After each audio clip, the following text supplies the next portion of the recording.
kita perlu kapal yang lebih besar lah. Kita memerlukan kapal induk, dan sekarang kita dalam pembinaan 3 buah kapal yang mana dibuat di Kelang.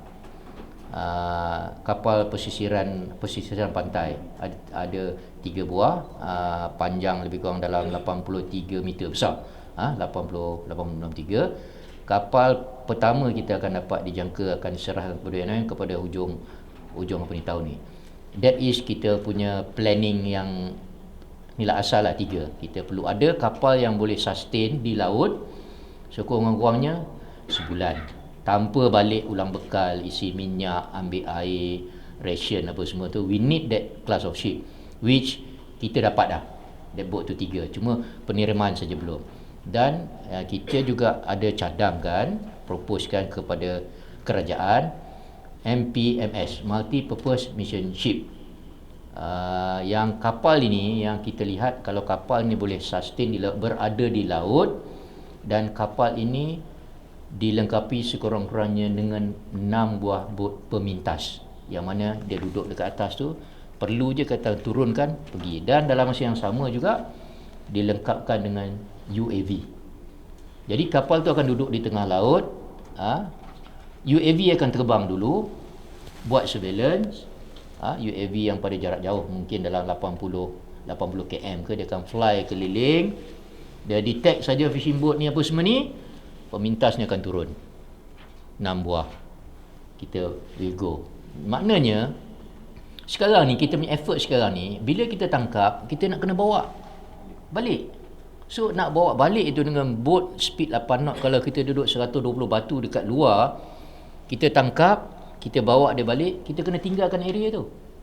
Sebab untuk sampai ke jeti, kalau 120 batu, boat tu pergi 10 knot lah minimum, kita perlukan 12 jam. 12 jam tu tarik dia, lepas tu nak masuk balik area ni.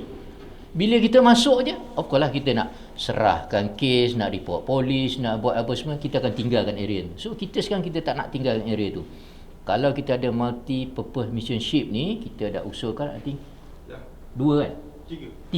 3 kalau kita dapat, that mean kita letak kat dia tengah laut 1 bulan, dia duduk situ floating saja. Dia move with slow 6 knot, 7 knot ke 4 knot ke apa, tetapi drone UAV ni akan fly. So dengan cara ini rasa saya lebih cost efektif daripada kita yang dilaporkan kerugian 6 bilion tu kan setahun. Rasa saya 3 biji multi purpose mission ship tu tak sampai 6 bilion pun. 1.05 bilion untuk 3 320 juta semua. So saya rasa invest kepada aset ni, kita buat APMM bersedia untuk melaksanakan penguatkuasaan di dalam zon maritim Malaysia. Kalau kita tahu zon ZMM ni, zon maritim Malaysia dia adalah 200 batu. Kita boleh menjangkau ke arah itu, boleh duduk di laut lama, dan boleh bawa bekalan makan lama, dan boleh bawa minyak lama yang besar. So I think kita perlu hadir je tempat tu, kita tinggal je, dia pun masuk. Kehadiran tu penting.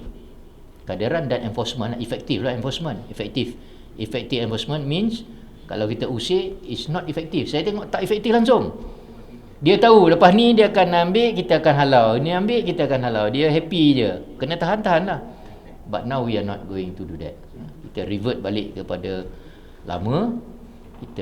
Walaupun kita commit juga aset dengan kita punya benteng ni, tetapi kita akan cuba untuk adjustkan kita punya aset ni untuk khusus untuk melaksanakan Naga.